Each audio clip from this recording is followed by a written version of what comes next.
Welcome, everyone, to Talking Textiles. I'm Mark Tyrell, a member of ATA's Canada Division, and I'm joined by co-host Alex Petezian. Hey, Alex. Howdy. Howdy, Mark. Thanks for having me again.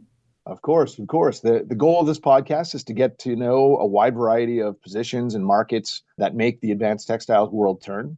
We'll be talking to professionals in different roles throughout this series and to help inspire the next generation of textile professionals and anyone interested in learning about others' journeys in the world of textiles.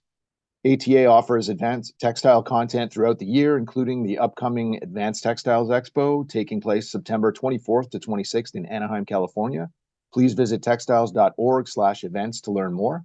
On today's episode, we're speaking with Natalie Cormier, owner of Able Canvas, a shade and canvas product manufacturer located in New Brunswick, Canada. And now, let's talk textiles.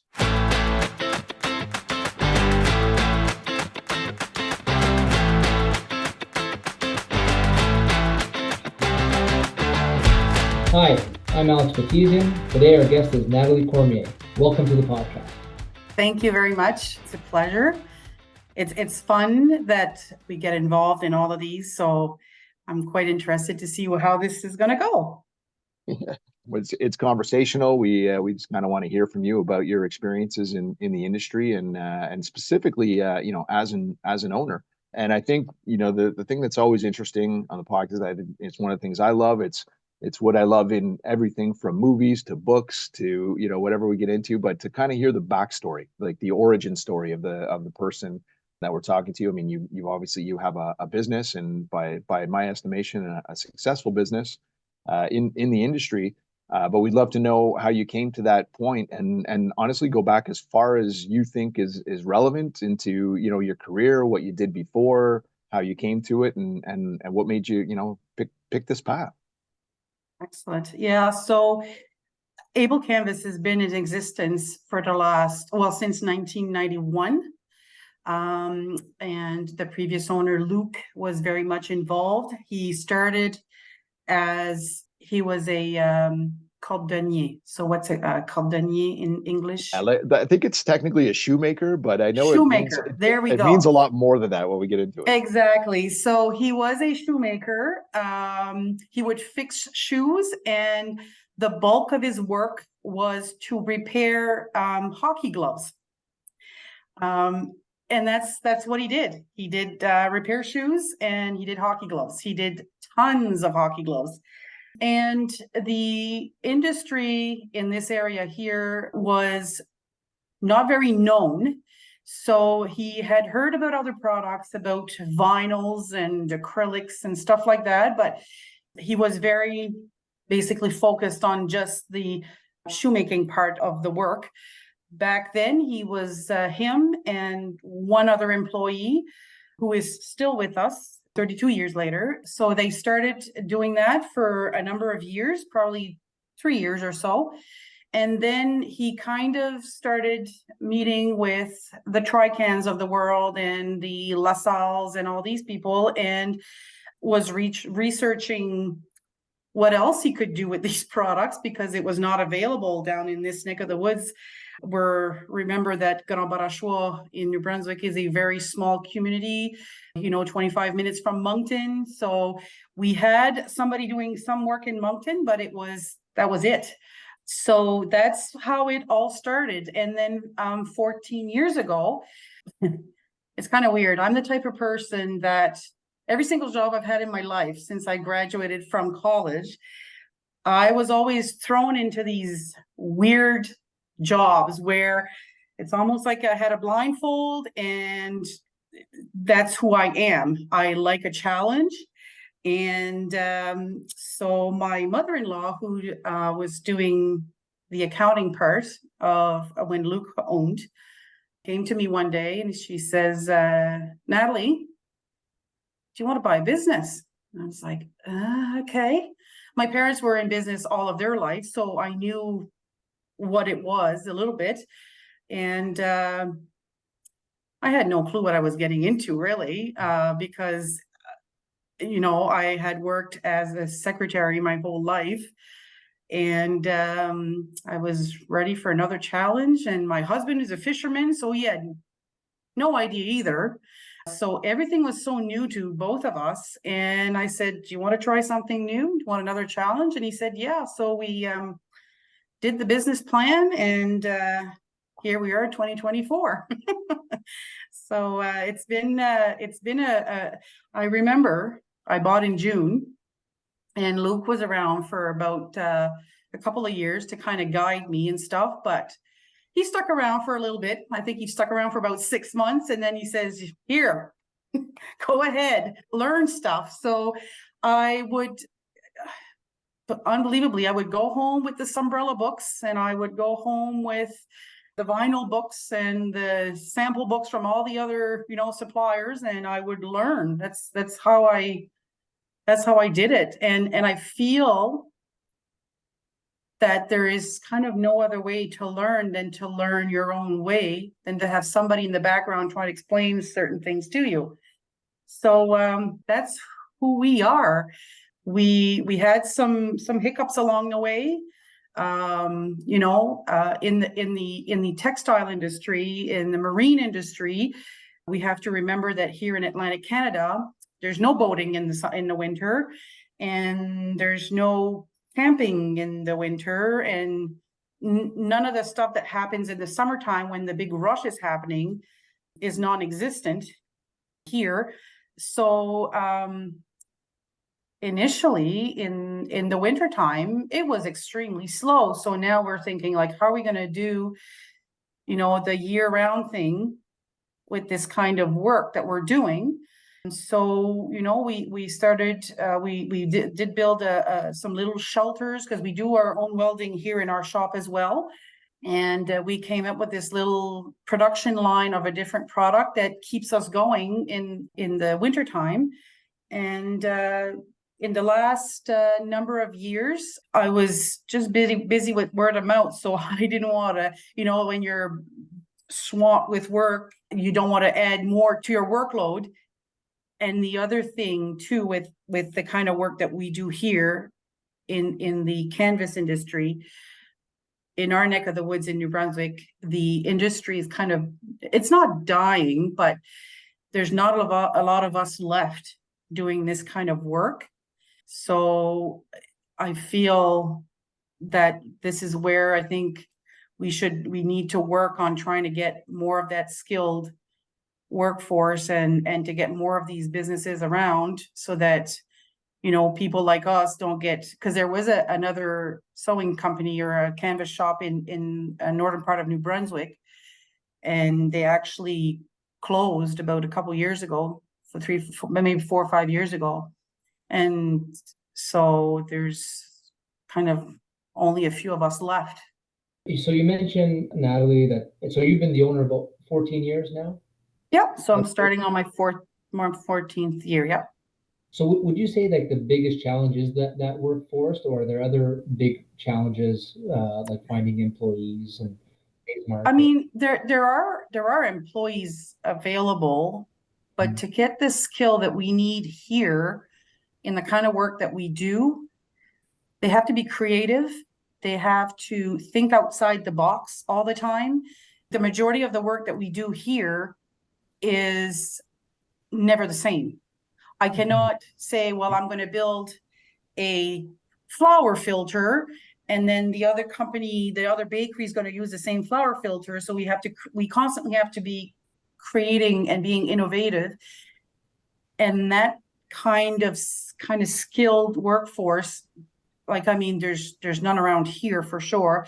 I know I was at La Salle last winter, Mark, and I noticed like some of them were saying that there's a lot more in Quebec than we have here, because I've had people that tried, and they know how to sew, but to do like a boat top where you have to take patterns and think outside the box and think, okay, well, if I put the bar here, what will it do? And a lot of our customers are they know what they want, right? So they'll push us to the limit, because they know we're going to figure out a way to make it work. And I think this is the whole industry in general, where we don't have that pool. We just can't go to the college and say, I need an upholstery guy, or I need somebody that could sew, or, somebody that's got a little bit of it's kind of a trade. It is. Right. Yeah. Definitely. Why are we not allowed to get like they did with the plumbing people? And we're an industry that is a trade, but it's dying. Like it's either the colleges. I don't know how. I feel that's where my biggest hick is with owning Able Canvas, for sure. So, and Natalie, how have you gotten around it to date? I guess obviously it's still a challenge sort of thing, but I mean, are you training people inside? Have you kind of tried to pass the knowledge on? Because I mean, you made a good point where it's more than just the skill of sewing. It's the pattern making and that, and a lot of that stuff, no matter what training somebody has when they come to you, that's got to be you got to train them on how you do things, right, and how things are done within Able Canvas and that. So I find that it's almost, and this is maybe more a question to you, is it, and I know we've had our own challenges this way, and automation is one of the ways to kind of get around it to some degree, but it's almost finding that person that's willing to do that, that's willing to apprentice. First of all, that has an open mind, has the capacity to learn these things, to be able to look at, to think in 2D and 3D, and be able to take something that's two-dimensional and kind of match it up to a three-dimensional.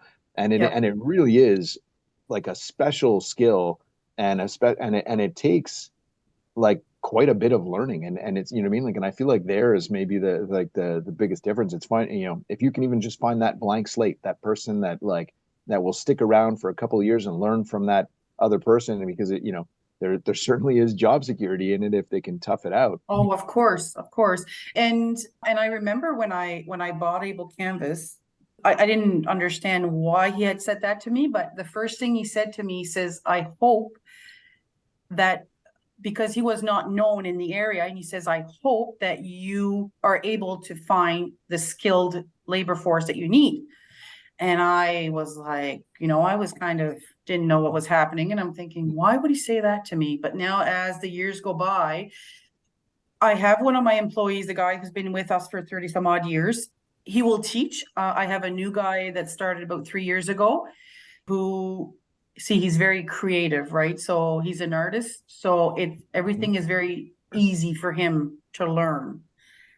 So that's where I need that kind of person. It's kind of weird to say, but there is, and I've had some people that have knocked on my door looking for work, and they can sew a button and they can sew the bottom of a pant, but they're the type of sewer that can be put on a production line, that they sew it all day, but they're not cutting, they're not creating patterns, they're not thinking about the project that the customer wants. And I've had some of those people, but it didn't really work because they weren't that creative part and that innovative part, and then thinking outside the box.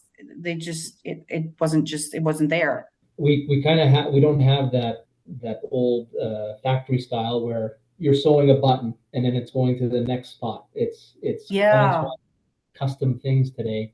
So you really have to find that special team that's going to cater to the customer, and cater to the business. So that's really interesting. It's sad, because I wish that one day, it probably won't be during my lifetime or whatever, or for how long I will have this business, but it's like I said, they made a priority to have, the masonry guy trained and the plumber trained. And I feel this could be, there are some people out there that are very hands-on, that it could probably be, a 2-year course, or, that could be out there. And I feel like I've actually talked to a few of the community colleges here in New Brunswick, the ones here, and mostly in Moncton and Dieppe, the French one and the English one. And I said, even if it's like a 6-month course, like at night, where these people know how to sew. That's not what I'm saying, but teach them how to take patterns, there's got to be a way, because I have 9 staff here that work, and that's their career, and it can become somebody's career. So I don't know where this could all work out, but I feel maybe where the association could help out maybe on that end, talk to maybe the federal government or the provincial government, or probably the federal on your end, to try to think in the education part of things where this could be added as a curriculum or whatever. We're actually working on that right now as the board, the ATA Canada board, to advocate for the textiles in schools. So we're actually putting a plan together so that it's going to be easier to find employees or connect with people that want to be in the textile industry. Especially industrial textiles, because I think there's a lot in fashion, but industrial textiles might be a little bit more difficult to. How was the feedback when you did speak to those schools? Were they open to the conversation? They were open, but I feel they were saying that they would have needed some sort, because they're going to have to go get the knowledge somewhere else. Like the plumbing course, well, they probably have to go get a plumber that's willing to give the course or whatever, and kind of have some sort of a handbook. So I don't know where it would have to be put together so that when it's presented to them, and I'm sure they would probably be able to help out with the education, either at the district level to start with, maybe. And even, you know what, my son is at high school here, and he was saying, Mom, he said, I would actually like that kind of class instead of doing cooking, or I'd like to learn that, so, and I'm sure there are some other kids out there that they could have a career in this. It's not just a part-time job, and definitely. I don't know where it would go, but I feel like I think the education departments would get involved somewhere, but they would need some sort of, it's like the community college was saying, what do we feel as an industry, say, okay, well, it takes about a year to kind of have, because I was thinking of the new guy that started here, he's been with us for the first year, almost 2 years of when he was starting, he was still needing a lot of guidance still. And he still needs a lot of it too, compared to the other guy who's been here for 30 some odd years. But just to have like a beginning, at least, if it's like a 2-year course or a 3-year course where, they learn different things, and even just learn even to how to sew to begin with, Right. So because our kids have no idea what a sewing machine is. No, well, yeah, it's interesting you say that about even Luke, the past owner, repairing hockey gloves. Like as a former hockey player, like those guys who fix those hockey gloves are like gold. You don't want to be skating, around with no palms in your hands, right? So that's kind of lost, like that upholstery. We're kind of into more the IT today, the focus on IT and AI rather than trades. And when I first started in sales at Nazil, like I didn't know anything about sales. Like I read a book, took a course, spoke to people, but other than that, there was nothing. You know what I mean? So they're not going to teach you how to sell in school, right? Everybody has different style. Yeah, true. But to be fair, there's probably more programs out there now to encourage sales, and I think really what it comes down to is it's demand and supply, right? Is there enough demand to make it a viable economic equation to supply it? But Natalie, you actually brought up a good point where the schools are going to be looking for, where do they get the content, where do they get the expertise? And I just had a thought, we spoke about it before, getting on to today's podcast. We were talking about a previous podcast, which was held at the ATA Expo back in November. And one of the guests that we had on was Erin Parker, and she was a doctoral student from North Carolina State. She had completed her PhD. She had actually found her master's thesis idea at one of the ATA Expos and then done it. And that could be a place to go for the content and the expertise. So maybe if we don't have the critical mass to be able to kind of develop it here in Canada, maybe we can, go borrow from schools and put together, something where we actually do a cooperation with US schools that have already developed programs to be able to get some of the content for their Canadian That students. is just a fantastic idea. I mean, we're not reinventing the wheel here. It's gotta, if they've already done the work and are willing to share it so that we can, it's just, it's sad in a way that this industry is where it is now. And I'm also, if I'm kind of going a different direction, well, not a different direction, but we're talking about skilled and how the industry is not dying, but it's slowly going away. The other thing that we have to work on is teach, and I try to do that every single time, is to teach the customers and the clients that, I'm not saying this in a bad way, but everything comes from China. I've reupholstered some chairs here, and I tell customers, if you realize what you got from overseas to what I'm building and creating for you now, that chair is going to be passed down to your kids and to your grandkids. And I mean, the quality of the fabric is bar none. I mean, I just had a couple weeks ago a customer who redid a chair that he bought at a big chain here in Canada, and we cut out the fabric that was there, and it was looked like cardboard. He said it's lasted 2 years. He said, I've had the couch for 2 years.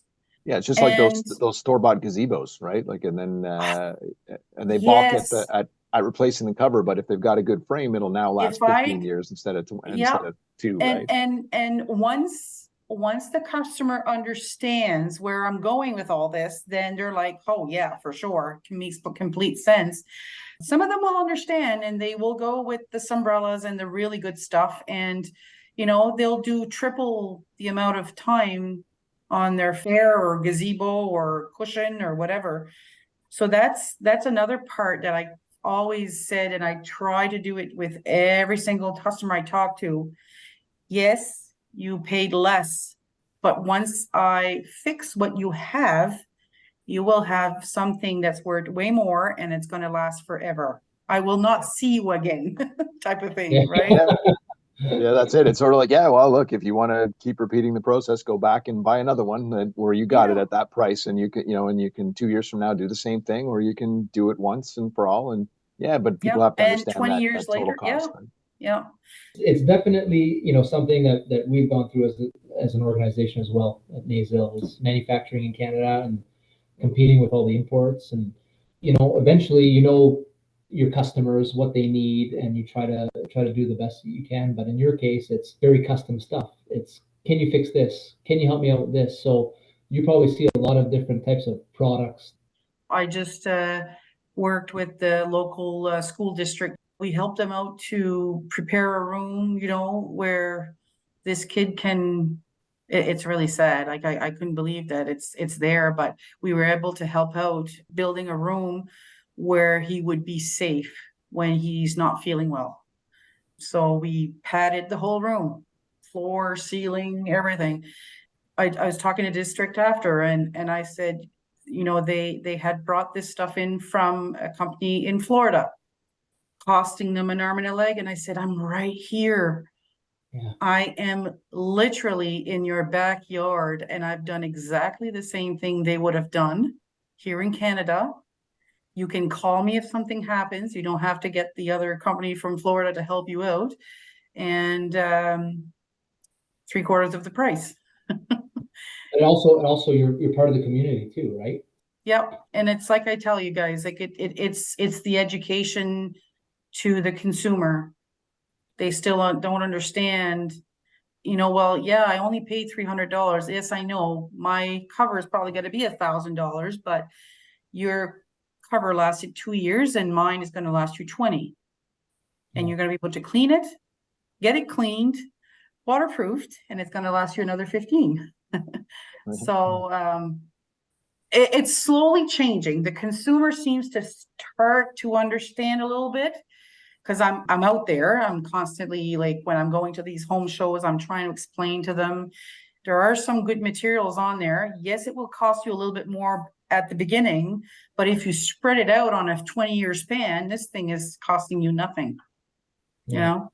And plus you're helping the environment. I mean, they want you to throw it out and buy yourself a new one. It's been 2 years. Yeah, unfortunately, that's become almost the consumer model now, right? Like as as disposable stuff. We don't have the repair shops around. Alex touched on the point of the hockey gloves, right? Now everybody just buy a new pair, right? And nobody repairs anything anymore, and you just kind of it's the throwaway economy. Yeah, you can go get a new pair of hockey gloves for the same price you're going to repair them. But what are we teaching the young kids today? It's like you can just go get new, and it's also. I don't know if that's right either. It's no wonder we're in the predicament that we're in as far as the environment, global warming, all these things. I mean, we've just got this But we can change that mentality. Like it's me doing my part. And for example, like we're talking about the environment, and I used to throw my stuff in the bin and drive up to the depot there in Moncton and throw everything out in the garbage, regular garbage. Now we're putting everything aside, bulking it and bringing it to Recycle NB, where at least it's going to be recycled. So it has to be the education that we have to do, and it starts with us as the owner of a canvas shop, and everybody else needs to do the same thing. Yeah. Oh no, for sure. It's we got to get away from the instant gratification mentality, right? Like, and kind of think of things in long term. But I think it's a difficult thing to reverse, and it's a difficult thing to turn around. And but actually, I wanted to swing back and touch on something that you talked about early in the conversation. You were mentioning how you're kind of finding yourself alone in your marketplace, like like that you had somebody that was there. And interestingly enough, I think a lot of people in business would think, oh, well, that's kind of good news, isn't it? You don't have competition, you don't have anything, whatever. But I kind of got the impression you weren't seeing it that way. So I'd love to kind of hear your take on that. No, because I have nothing wrong in having a little bit of competition. There is such a thing as good competition.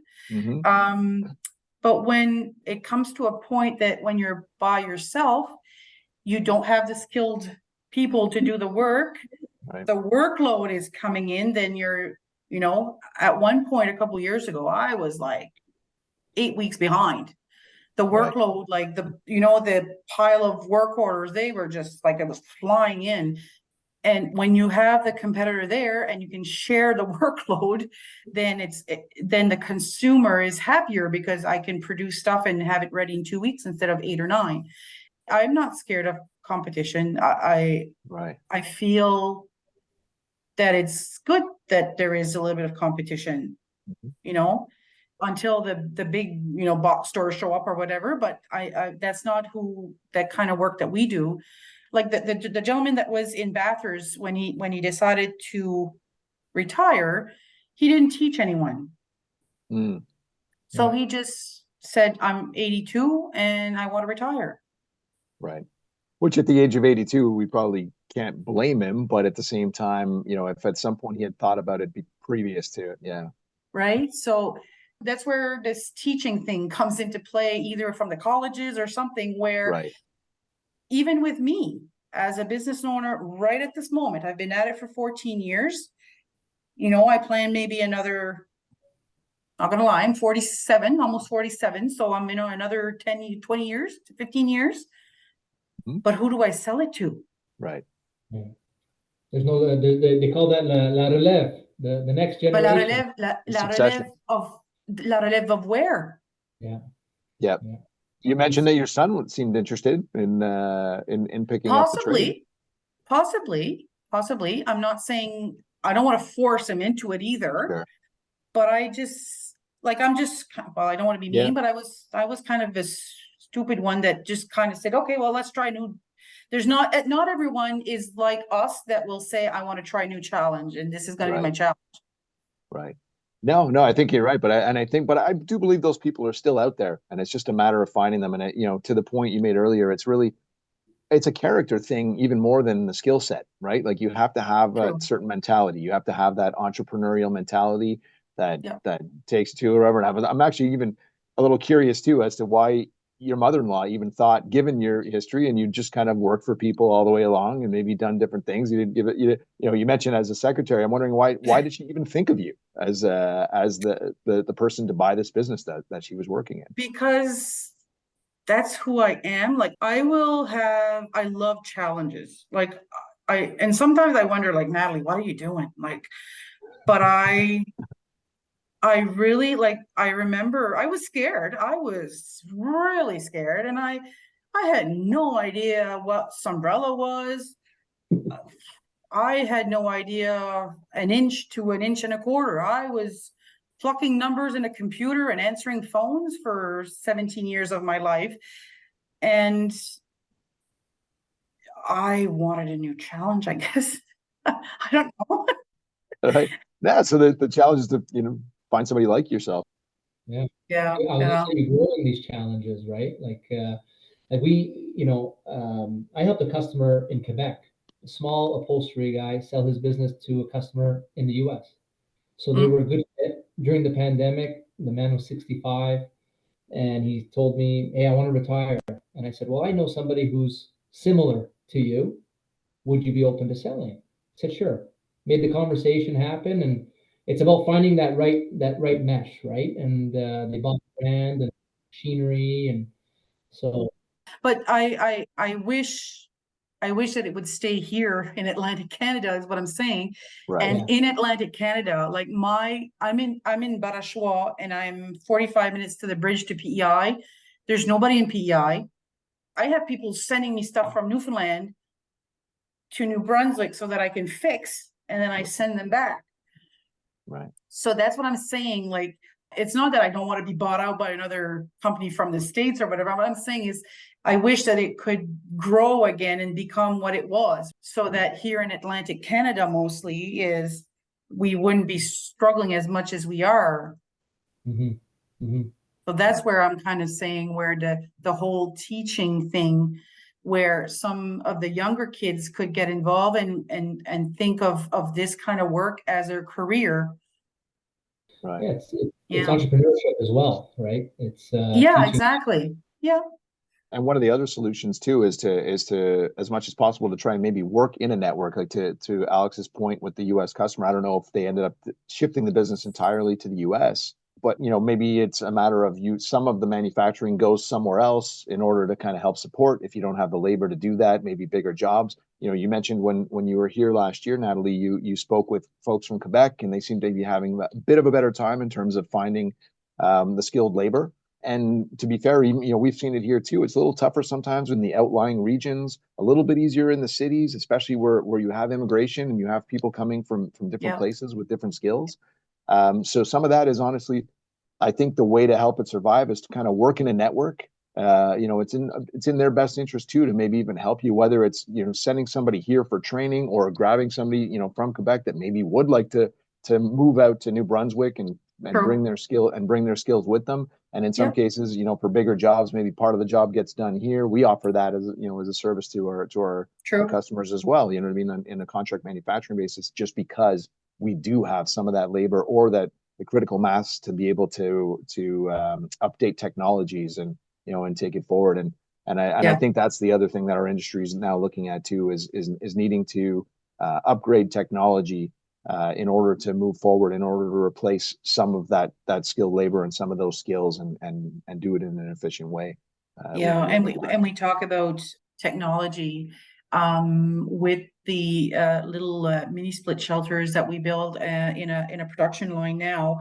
Um, I've um, I've really thought out the process. Like, there's a possibility that I will have to automate a few things so that we can go faster and not have to worry as much as, to try to find the labor. I still need the guy who will, you run the machine or the piece of equipment, but right. in the end, he doesn't have to be a very skilled workforce, right? So it's less of a challenge for us. And I've talked it over with my husband about it, and I said there might come a point where, in order for us to keep growing, is to automate a few things, a few pieces of equipment in our shop where, mostly on the welding part and some of the work that we do where, a machine might probably go faster than, and I don't want to go the route of replacing everything to automation, but there are certain pieces of equipment I feel would help. Because I still have my 78-year-old father-in-law working with us, so Yeah. coming in every morning like everybody else. Well, the good news is, and I'd say like in an organization like ours, it's a great opportunity to have, the networking capacity and being able to kind of talk to other people in the business. And one of the things that I've even come across and that would like to, kind of promote through the industry is that there are government programs to help with that digitization, to help with that automation program. Yeah, and that's where I'm at right now is helping getting, there are some interest-free loans and monies because the government right now, both the federal and the provincial government are gung-ho about automation and manufacturing. And you know what the sad part is too is when we were manufacturing for 30 some odd years, we were not considered a manufacturer until we had a production line in play. So, and I was saying, well, we do manufacture. We might not manufacture chairs, but we manufacture flour filters for the bakeries. We manufacture wigwams. We manufacture all sorts of stuff. Right. Yeah, it's difficult to, where do you land as a custom manufacturer, right? As doing custom projects, it's a little bit different than a factory. If you talk, I've talked to a whole bunch of federal and provincial government people, and as a custom shop, you are not really considered a manufacturer until you have a production line. And then, oh, God forbid, they got tons of programs out there for you. Wow. That's interesting. I wasn't aware of that. Once you get that automation in, say you have an interest-free loan and money's got to be paid back eventually, right? Oh, yes. Is the government protecting you, because those imports are still coming in. I mean, you don't know, they can make flour, I guess, beds that you were talking about as well, right? So there's challenges in that too. So you want to put all this money in your business, but you kind of want to make sure it's going to work, right? You got to fill that completely. production. And I told the guy he was here just before Christmas, and I said, listen, I was a manufacturer before I started building these little mini split shelters, which are now a production line, which is completely fine. But I can't forget that for the last 33 years, Able Canvas has been sticking around because we were doing the custom work. Yeah. Right. Yeah. So I said, I do not want to forget. I'm not going to drop everything else that I was doing before just to do the little mini split shelters, because the custom work is where Able Canvas came about and survived for all these years, right? So this is just a bonus, and I will have probably to automate on that end for the little shelters, but yeah, it's an interesting challenge for sure. You're making a great point, because I mean, it's great. It's because you have this line and it's part of your business. Doesn't have to become your whole business, but now gives you access to funds and maybe subsidies and privileges that previously weren't afforded to you. So it's great that you have access to this. But like from what you're saying, though, but what happens to the other versions of Able Canvas that maybe don't have a production line at this point, or that, what I mean? Like other little companies that might want to come up and that don't have that access. So I think that's like, I mean, we'll make a note of that. That's the kind of thing that, we need to be lobbying for, so that kind of custom manufacturing is recognized as manufacturing, just because it's not a production line and it's not a mass production. It's bar none. It should. Like, we are manufacturing. We might not have a production line, but we are still manufacturing this stuff. The flour filters are made right here in Atlantic Canada, or in Canada for that matter, So absolutely. There's a lot to work on for sure in this kind of industry, and here in Atlantic Canada, it's a struggle a bit, and I'm sure other parts of the country are just in the same boat as we are. But and I'm gonna keep fighting. That's all.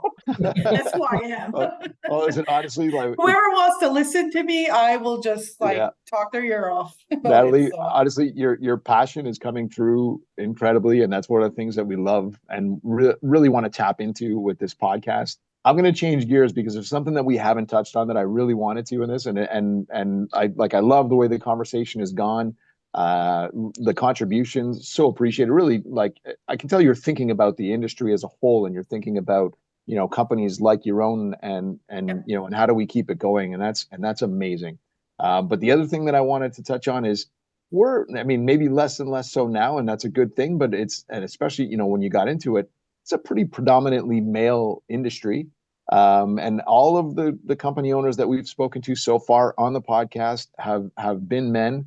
And I would love to hear your take and your perspective as a woman owner in our industry and business as a whole and specific to this industry. It's kind of funny. It's kind of funny because when I bought Able Canvas, I remember that the people would walk into our shop and they would ask for one of my employees.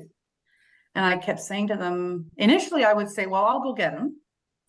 And then after, it's been a year and we're into the second summer and they're still asking for the man in the shop. Right. And I said, well, I am here. I can help you. And he was like, no, you can go grab your husband and I said, no, I can help you. I have as much information. And if I don't have the information, I will get it for you. So I walked away and I came back and he says, so what's his name? The gentleman's name that works for me. I said, I am going to serve you and I don't need a man to do it. And no, it's true. I shouldn't say it. Oh, it's just crazy that you had to, but go ahead. I think that's what Alex is laughing at. Yeah. Okay. Well, I will say it. If this world would be run by women, there would be no wars and there would be peace in the world. Let me put it that way. No, I just feel like women they don't think they can do it. And you can do it. I would bring the books home and I would learn about it. And we're smart too. We can learn whatever the men is learning. I learned it. The funny thing is that I was looking at statistics this morning because we had talked about this, and the role of the women in the textile industry in this world right at the moment is at 80%. So why can't some of these women own these businesses? Right. They are so capable. I wish more women would think that they're capable of doing this work. They think, oh well, no, it's a man's world, and it's not. It doesn't have to be a man's world. You can learn all these things, and to me, it was a new challenge, and I've never, even if the consumers would say, I want to talk to a man, if you keep pushing hard enough, they're gonna realize that you can actually help them out. And now, like, they just ask for me every time they call. They don't even ask for anybody else in the shop. So I wish more women had that empowerment. And it can happen. It's just they have to believe in themselves and trust that they can do this work. It's very much doable. And I think that is the key, Natalie. I think it is just that belief in themselves, that belief that it can be done. And I think, but the key to that is going to be people like you, like yourself, carrying that message, but more importantly, leading the way, showing them, it can be done. It has been done. That's what they have to do. They don't have to be afraid to show themselves off. Right. Yeah. Show yourself off. You are a woman. You can do this. So it's excellent. Excellent. Well, excellent. I think you're one hell of a role model, and I appreciate you really kind of touching that. And unfortunately, we're out of time, but I really wanted for you to put that message out there, and you know what, and I hope maybe we'll get a chance. Maybe we've got to do another part on this series, and maybe we can pull together multiple women that are in the industry and have a conversation and have a and have a dialogue about it, and really kind of bring out some ideas and really show other women in the industry that, yeah, there's some people out there that are doing it and that are driving and that are innovating throughout the industry. Completely. One thing I want to mention, I know we're out of time, but ATA has a women's in textile networking group as well. So maybe we can reach out to them for one of the podcasts in the future. But Natalie, thank you so much. I mean, it's been really, really insightful, and thank you for sharing that. No problem. I thank you guys for inviting me, and hopefully another woman in this world will be excited as I am about this industry for sure. And if it's just one as a result of this podcast, exactly, then it's a success. It's a success, right? We'll win. Exactly. Thank you, Natalie. Thanks so much. Thanks. Thank you for joining us for this episode of ATA Talking Textiles. ATA is a not-for-profit association representing the international specialty fabrics marketplace. Learn more about the events, workshops, and webinars ATA hosts throughout the year at textiles.org/events.